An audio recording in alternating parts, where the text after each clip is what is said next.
I think the first thing probably is to talk about the need for meditation practice and why one's doing it. And some of you may not know.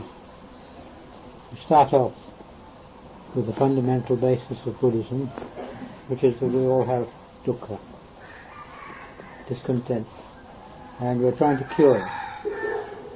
And when we try to cure dukkha, we use the method of cause and effect. We always try and find those causes, those things to do which will get rid of the dukkha. And dukkha can be anything from little irritations up to big suffering. It can go right the way through. And this is what we're trying to cure. And it makes no difference whether you're a Buddhist or what you are. That's what everyone's trying to do.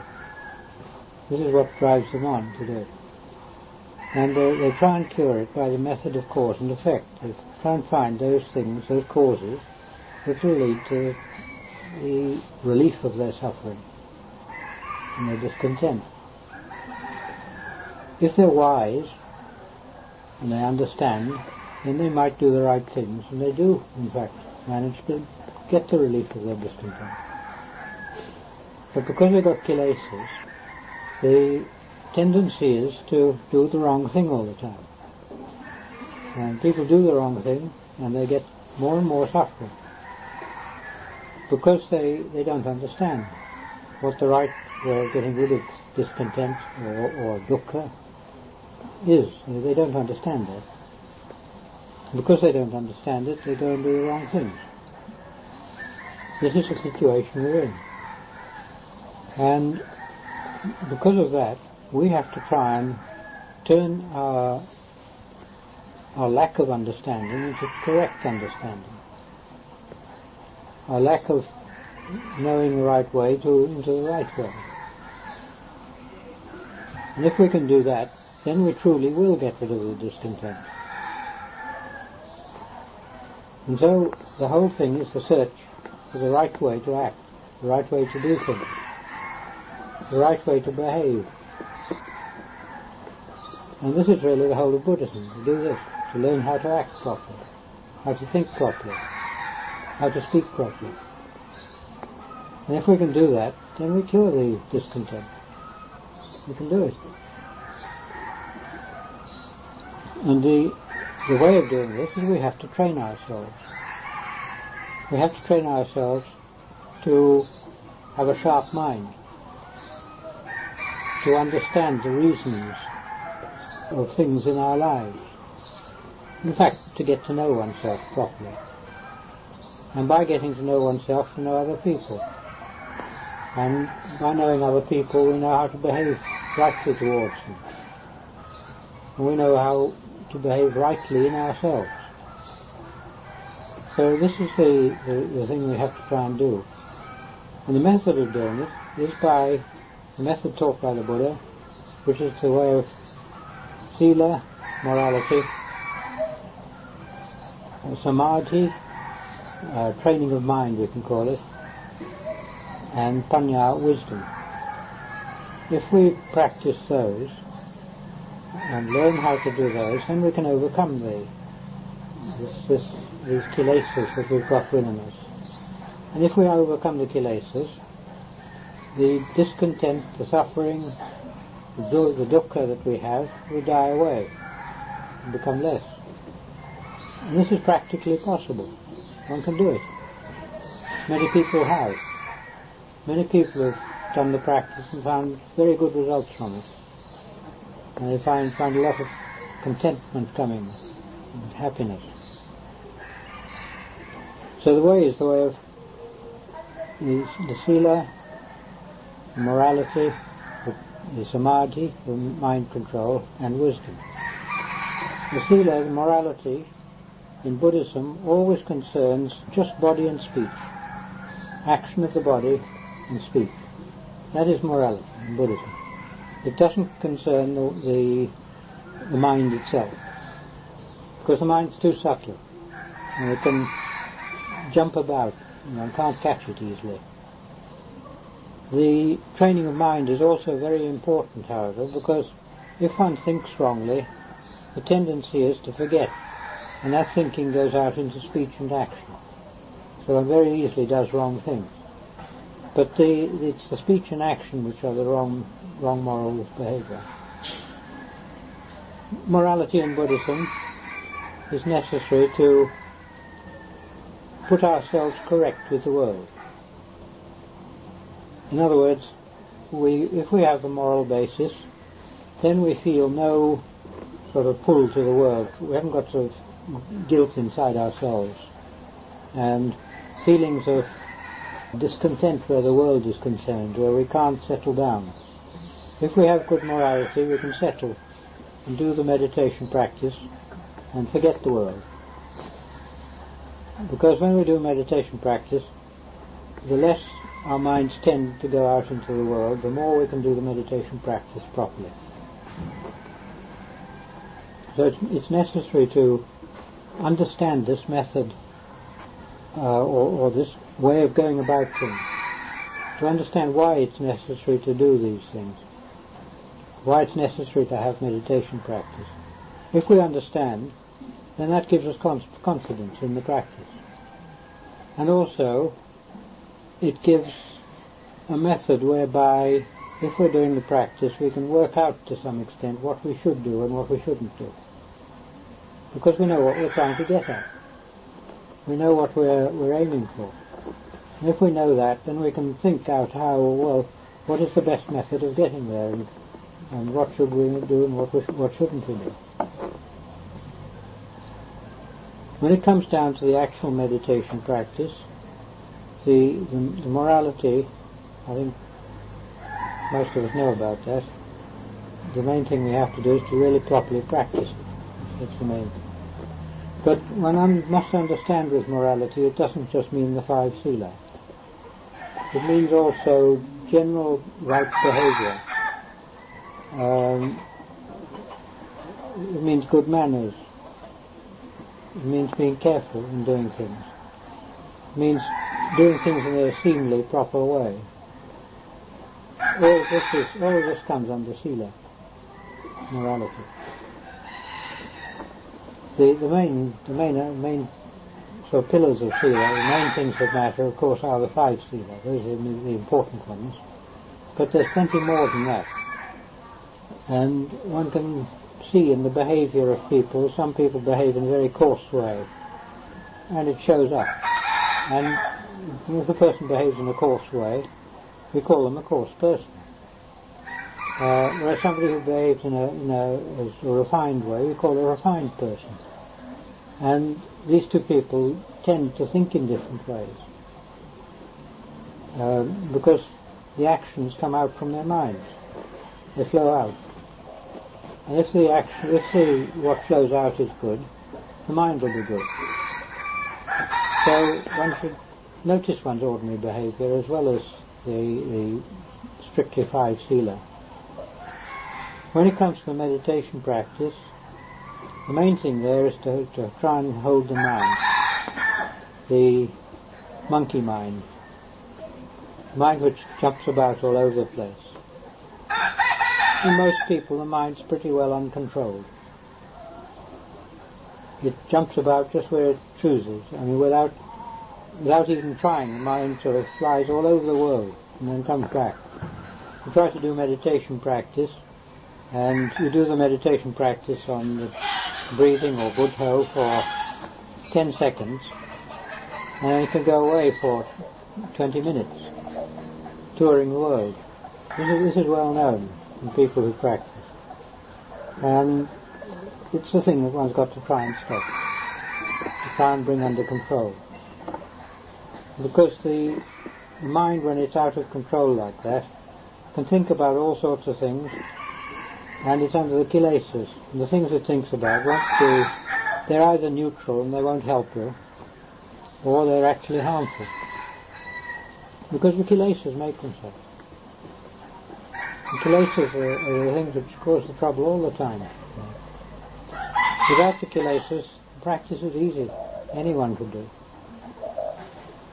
So the aim here is to try and hold the mind to one object such as the breathing or the good toe, and not to let it jump out all over the place. And this has got to be a training, like any other training. You do it by effort, by striving to do it, by knowing what you're doing. And if you do this and keep on doing it, gradually you'll bring your mind under control. And when it comes under control, you'll find that it'll become more concentrated, more capable, and you'll find also more happiness in yourself. Because concentration and happiness are the same thing. When you're concentrated, you're at one there, everything's together. It's a state of contentment. And the state of contentment is happiness. So you can say when the mind is concentrated, it's happy. This shows up also in the pursuits that people do. Why do people climb mountains? Some say because they're there, but it's not a very good reason. The reason almost certainly is that when you climb a mountain, you've got to be concentrated. If you're not, you fall down, and that's not good. So people climb mountains because because it makes them concentrated. And this is the reason many people do odd things in the world, things which are quite dangerous. Because when they're doing those dangerous things, they have to concentrate. It forces them to. And it shows how when a person's concentrated, they're happy, they're content. This is the reason why they do these things. Anyway, as far as Buddhism is concerned, the control of mind brings happiness, and when the mind is controlled, and it's under sufficient control, you can turn it to developing wisdom. And this is the important thing, because it's the wisdom that gets rid of the kilesas. The wisdom destroys the kilesas. It destroys them because one can see the right reasons for doing things.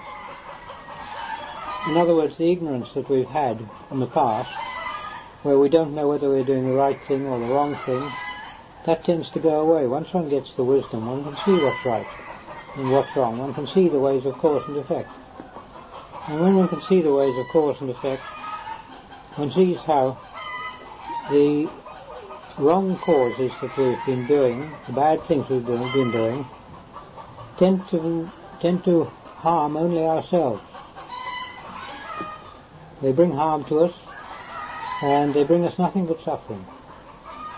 And people, when they see that, they no longer do those things. Because of that, the wisdom is the thing we want, and that's what we have to work for.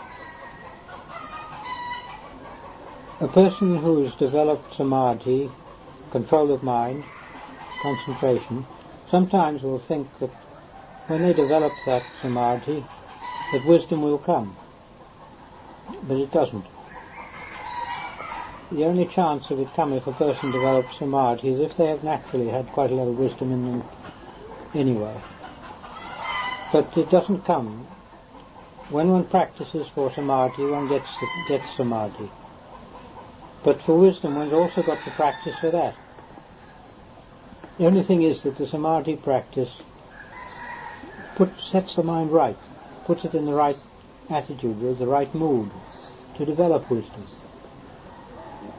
And when it's in that mood, one can then, or in that state, one can then investigate. And by that investigation, one gradually learns the way of wisdom, and one gets the wisdom from that. But one mustn't think that the samadhi itself will bring wisdom. It doesn't. It brings one the basis for wisdom, that's all. So the thing is then, when one has developed samadhi, one must turn to developing wisdom, and the first place to develop wisdom is on one's physical body, to investigate it, to look at it, to see what it is. to ask oneself, is this me? Is it mine? Where does it come from? Where does it go to? Is it pleasant? We ask all sorts of questions like that. Now starts looking at it from the outside first, then going inward. All sorts of ways one looks at it. And by looking at it like that, the understanding comes to one that this body isn't me. That this body belongs to the world. That it comes from the world, it goes back to the world. And when one can understand that and see that, then one's far less concerned about what happens to the body. And the fear and concern of death tends to drop away. And you can see by this how the wisdom brings reduction of discontent, reduction of dukkha. Because it's showing one that this body isn't the thing that matters. And when the body dies, I don't die. When one sees that, one's fears tend to ease off quite a lot.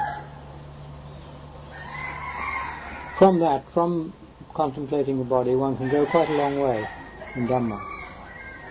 It can lead one into quite good states of Dhamma. From there one can go on to investigate the mind and the various ways of the mind, but that gets a little bit more esoteric. Well, it's not literally esoteric, but the thing is that when one's contemplating the body, here's the body, you can see it. You can see the inside of it either by seeing another body that's been pulled to bits, or by looking into one's own body and seeing it with one's mind. It's gross. It's not difficult to get hold of. When you come to the mind, it's very subtle. It's difficult to get hold of. It's difficult to understand. And because of that, the first thing, one's got to train oneself in wisdom to quite a large degree before one can really get to the mind in the right way. And when one can get to the mind in the right way, then all sorts of things will show up, which one had never thought of before. This is really the way of the Satipatthana. Satipatthana deals with body, feeling, Chitta, and Dhammas. Now, the body is just the body, and we deal with it in the way we think of it. In other words, the way I understand the body to be, we deal with it like that. And one deals with it by seeing it as a physical body. There are other ways of looking at the body, and because of that, one has to understand that it's the way of seeing it as a physical body that one deals with. That's the normal way an ordinary person thinks of their body. When it comes to feeling, that's going deeper inside. And the feeling is another way of looking at the body. And feeling is a more subtle thing in the body. And then you come to the Chitta, and that's another way of looking at the body, going more subtle still.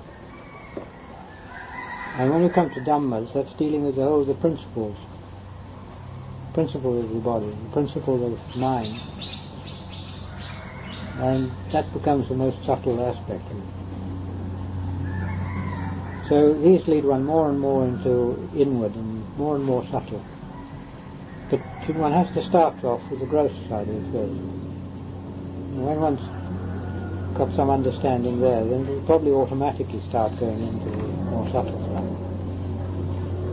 One doesn't die because one's not the body, it's the body that dies. The body dies when one sees that I am not the body.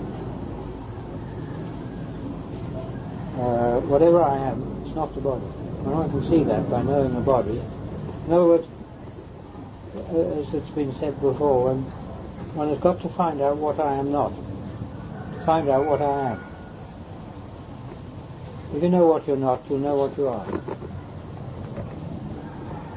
And we look to see what we're not.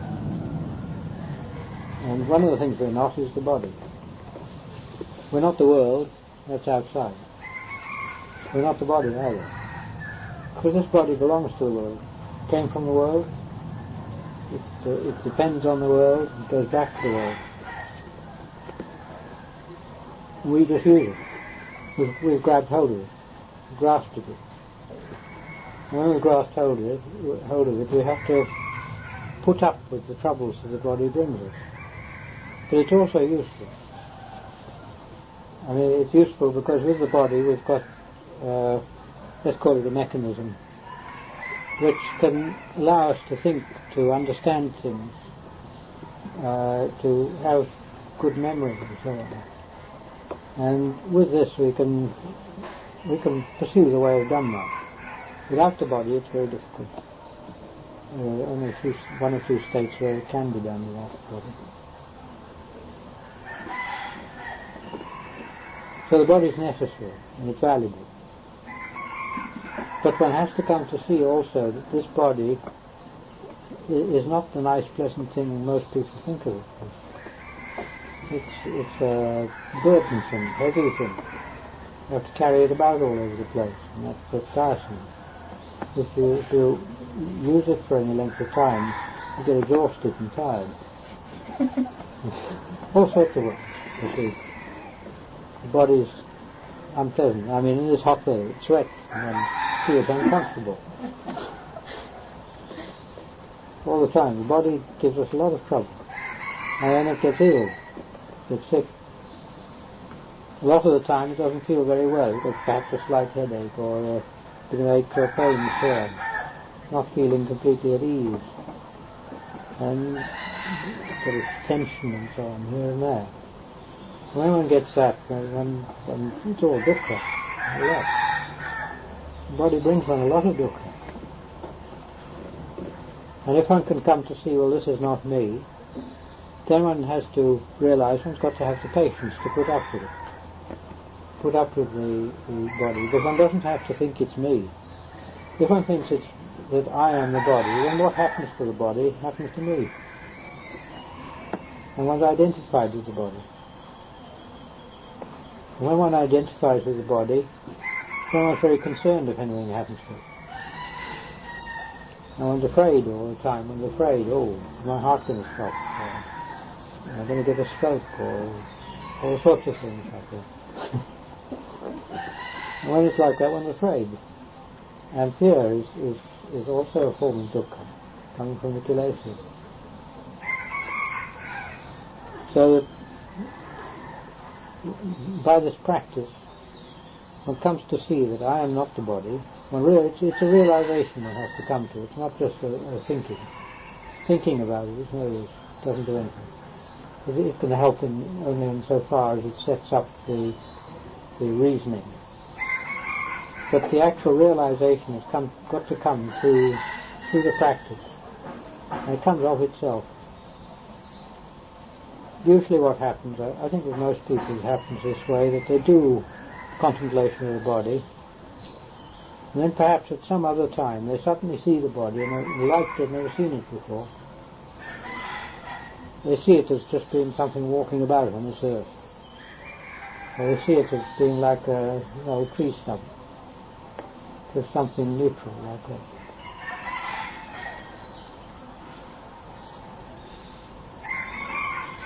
One mustn't think that one's troubles come from the body. Although one gets a lot of suffering, that's not the cause of the troubles, really. The cause of the troubles is the fact that we've actually grasped with the body. The cause comes from the Chitta inside. The body is just part of nature. It's a neutral thing. And it goes the way of nature, and the way of nature is that sometimes it brings us a lot of dukkha. That's all. We just have to put up with it and accept it. With the mind, that also is part of nature. But it's the one that's behind it, which is the Chitta. That is, in normal terms, modifications of the Chitta are what make up the mind.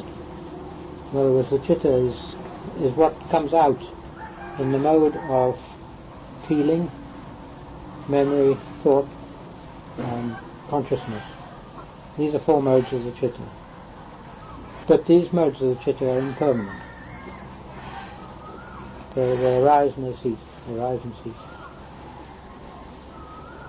It's rather like waves on the water. If a wave goes up, it has to drop down. It doesn't stay, it doesn't last. And the waves of the Chitta are waves of feeling, memory, thought, consciousness. And these waves are just going up and down, up and down all the time. And when a wave rises, it's got to fall. In the same way with all these feeling arises and falls all the time. And the same with memory, thought, consciousness. They're all arising and falling all the time. Completely impermanent, changing. Very fast too.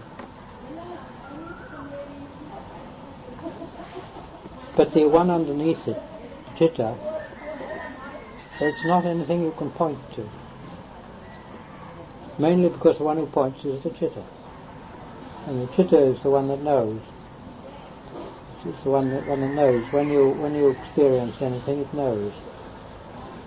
And if you see a colour, you know that colour. You can't explain it to anyone else. You can give a name to it, but you can't explain what that colour is as a sensation to anyone else. The same with feeling. If you get a particular feeling, you can say, oh, it's a sharp feeling. But that isn't really an explanation. All you're doing is telling somebody else what brings about that type of feeling. Whereas the other person's got to actually put it into their own experience. And you don't know whether the experience is the same. There's no way of saying. Because the feeling itself is a thing of the Chitta. And it's the same with all the senses. When one hears things, one knows how one hears things oneself, but you don't know if other people hear things in the same way. There's just no way of telling. And this is the way of the Chitta. The Chitta is the one that's that's in the centre. But you can't find it if you look for it. The more you look for it, the less you can find it. And you've just got to know it. You know it by, I'd say sort of falling back into it, because you're it. You become it, so to speak. It's difficult to explain.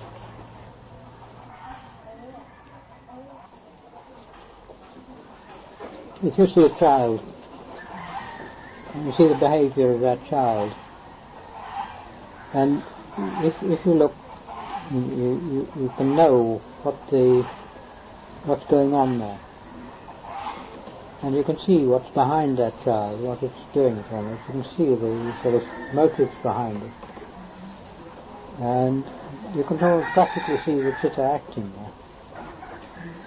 It's very subtle and difficult to understand.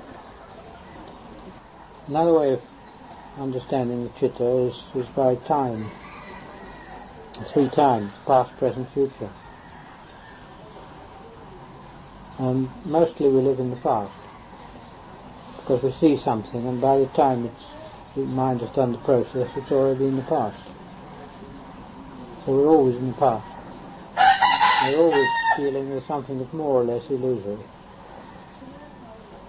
We predict the future, but only based on the past. Whereas the reality is in the present. That's the only time it can be real, there's no other.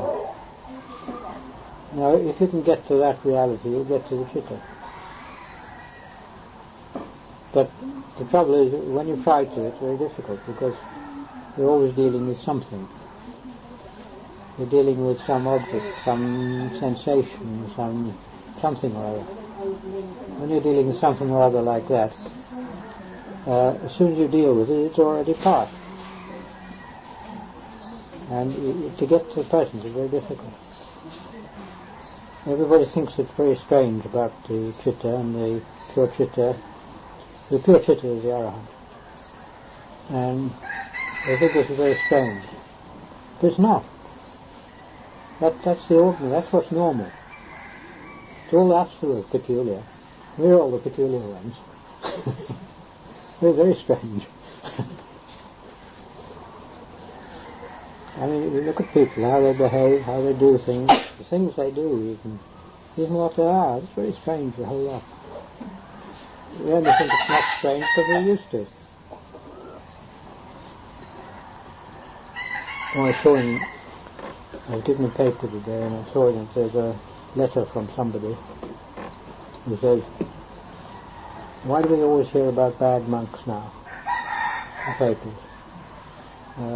That one time we used to hear about good monks, like we mentioned Tanasam Cha and Tanasam Mahagora. We say, we hear about now bad monks. It's right, it's quite correct. We should talk about the good ones. There's always the sort of bad things are news. The good things are not. So they look at it. I suppose that comes because people, when they hear bad things, they compare with themselves and it makes them feel good.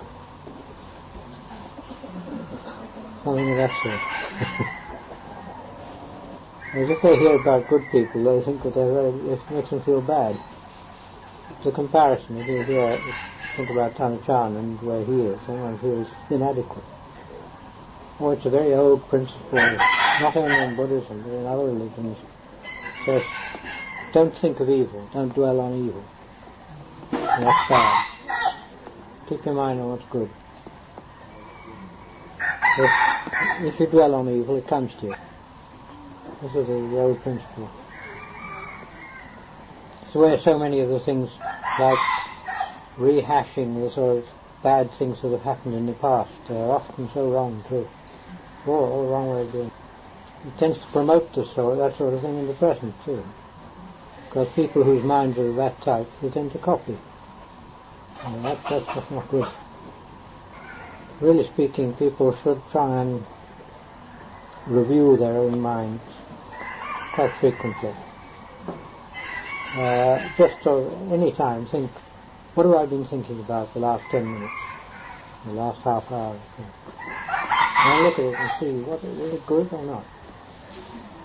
It's quite a good thing to do, to review one's mind. It depends entirely on the individual. If you find walking meditation you get very good results, better than sitting, you should do more walking. If you find you get better results sitting, you should do more sitting than walking. But both are required because you can't walk all the time and you can't sit all the time. So one needs to do some of both. But you should do whichever you find works best. Whichever gives you good results. The tendency is, for somebody who tends to be very calm, sitting often works better. For somebody who's a bit restless, the walking meditation is better. This is often the case. Perhaps not always, but often. Because the person who's very calm, when they sit down, they can get into a calm state. Okay. Whereas the person who's restless, they just tend to get more agitated. Whereas the walking tends to give them something to work on. It's movement in itself. And the sort of agitation goes into the walking then.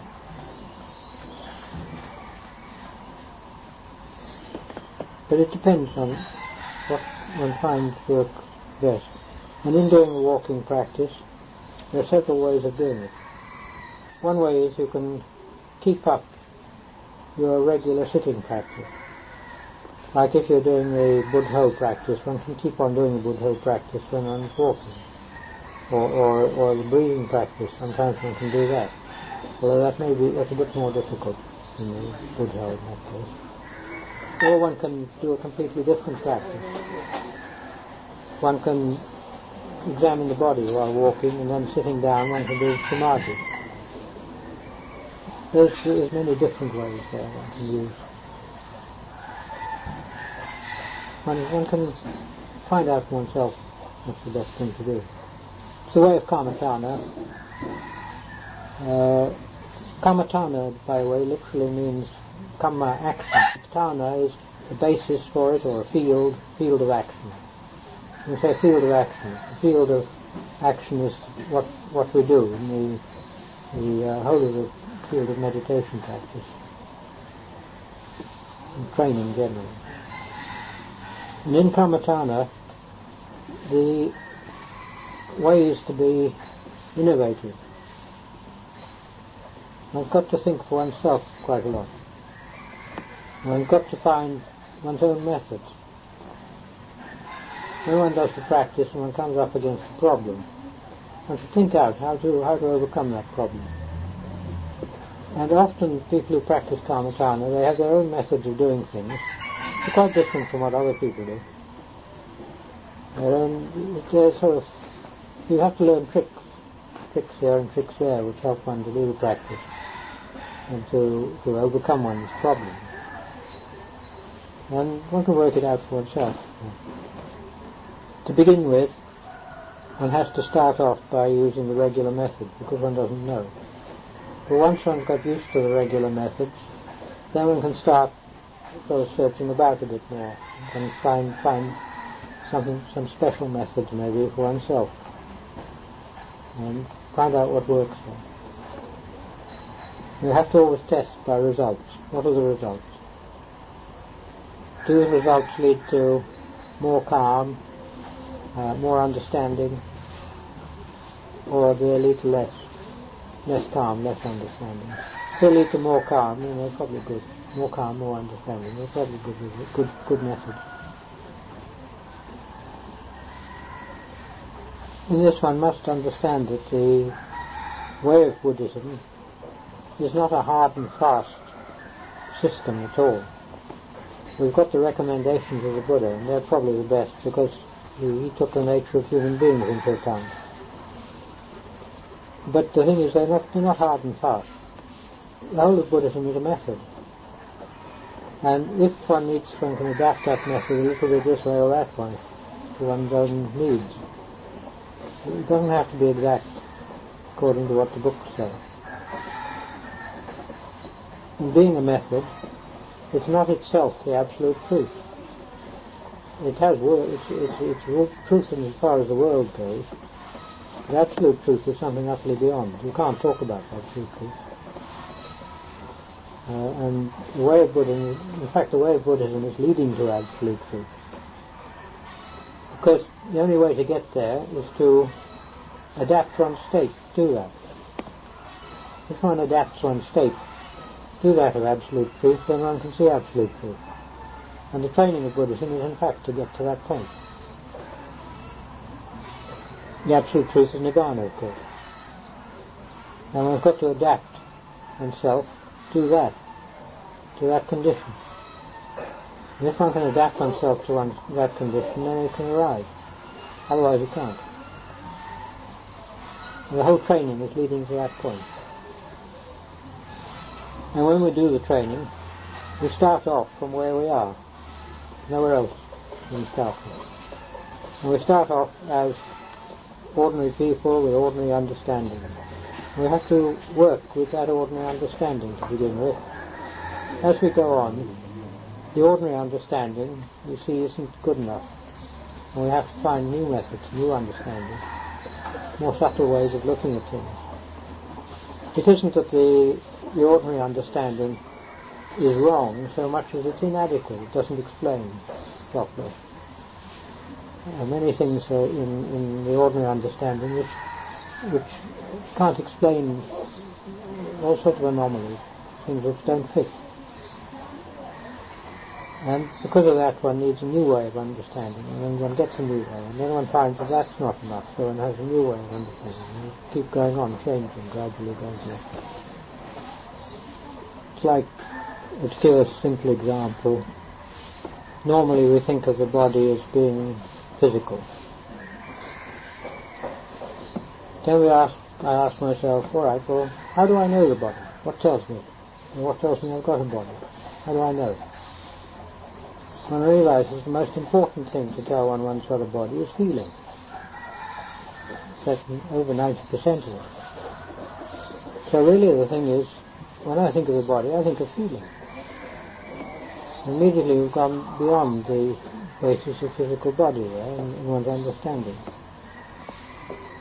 But one has to work on it, of course. You can't just understands intellectually. That's not enough.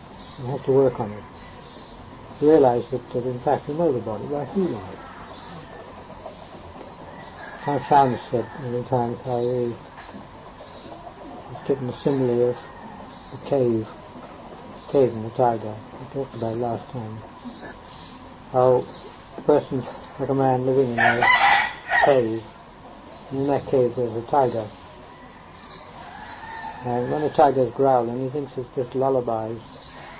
He's so happy and contented there to stay in the cave.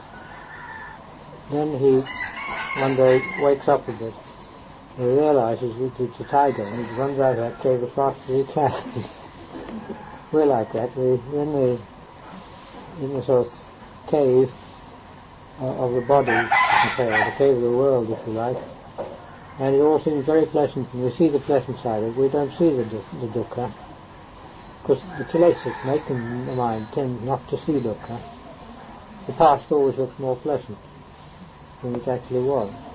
You see, we remember the happy incidents and the pleasant things, and we forget the unpleasant ones. This is the tendency. When a person wakes up and sees what it's really like, then they strive to get out of it, because they no longer want that. It's hard for people to see mostly because the kilesas put up different reasoning. They search for reasons to oppose the way of Dhamma. And they also use feeling. They bring up feeling to think, well, if I went that way, I wouldn't feel right, or I wouldn't feel happy. And they see it in not very good light, the way of Dhamma. It's the way of the kilesas. They deceive them the whole time. When one talks to the kilesas, one's got to realize for oneself what are meant by kilesas. They mean greed, hate and delusion, fundamentally. But when one comes to them in one's own experience, if one looks, one will see that the kilesas are mainly what I am, and the way I think, and the motives that I've got. That's where the kilesas are to be found. And when one looks at it, one will find that it's the I all the time, self. I think like this, or I see it in this way, or whatever it is. It's always self coming up. Self comes up the whole time. And it's the self that's always coming up, and the kilesas come up with self to push self higher, push it up, make it seem better. And the more it's pushed up, the more we feel content with the self. The main trouble is when it gets pushed up high, it can fall down. And when it falls down, then there's dukkha. That's the way of it. I mean, the thing is that when a person pushes self up very high, then conceit comes up. When the conceit is squashed, that's big dukkha. And it's the kilesas are there for placating the self. And the self is a construct of avijja, ignorance. We talk about self really because of subject and object. When we sense things, there's obviously the one that's doing the sensing and the thing that's sensed. We see things. If I see something, there's a thing that's seen and the one that's seeing it. And then we say, well, I see that. And immediately there's assumed to be some I or some self there which is doing it. Or I hear it, or I think it, or whatever it is. All the time self comes up into that. But in each case it's a different self. The self that relates to seeing is not the one that relates to hearing. And the one that relates to the external senses is not the one that relates to thinking. Or to memory, or whatever it is. I remember, going into the past. And each time it's a different one.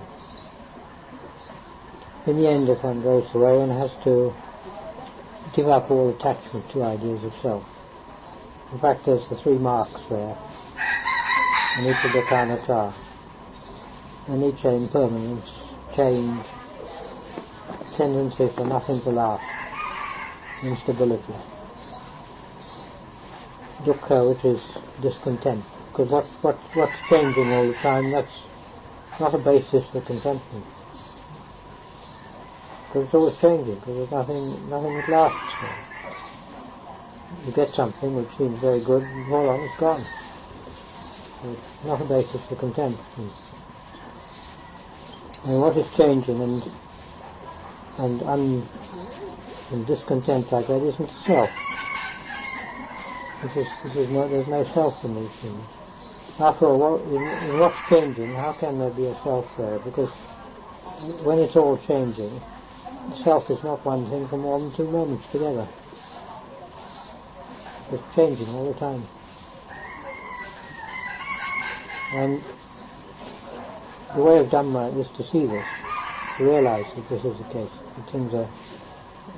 All things are characterized by these 3 marks, anicca, dukkha, anatta. All of them. Anybody who can really see those cuts their attachments. To see those and you wouldn't have any attachment to anything, because how can you be attached to something which doesn't last? As soon as you grasp it, it's gone, it's changed. It's like trying to pick water up in a sieve. It all falls through. The trouble is, to get free from attachments is often not a volitional thing. There are some attachments one can break. I mean, like if one's hooked on cigarette smoking, one can break that and stop that, all right. But I mean, there are much more subtle things inside which you can't just stop in that way. You know, the ones inside are the ones that really matter. And the only way one can break the attachments is by going on with the training. Until when insight comes, the attachment will break of itself. It just drops away.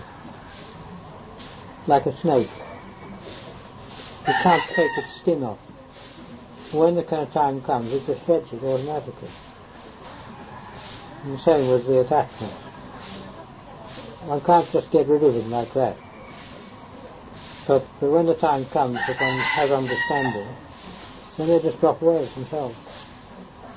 It's just one no longer thinks like that. It's like, for example, let's take the example of anicca, impermanence. Now, we're attached to objects in the world. Now, we can understand maybe that if I see the impermanence in those objects, I won't be attached. That understanding doesn't get rid of the attachment. We're still attached just as much. But when one really sees that with insight,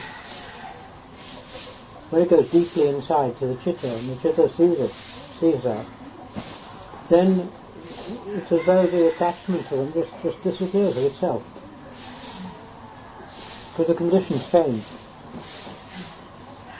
I mean, there are some small things one can get rid of by dropping the attachment, by breaking the attachment, as I say, with cigarette smoking or something of that sort.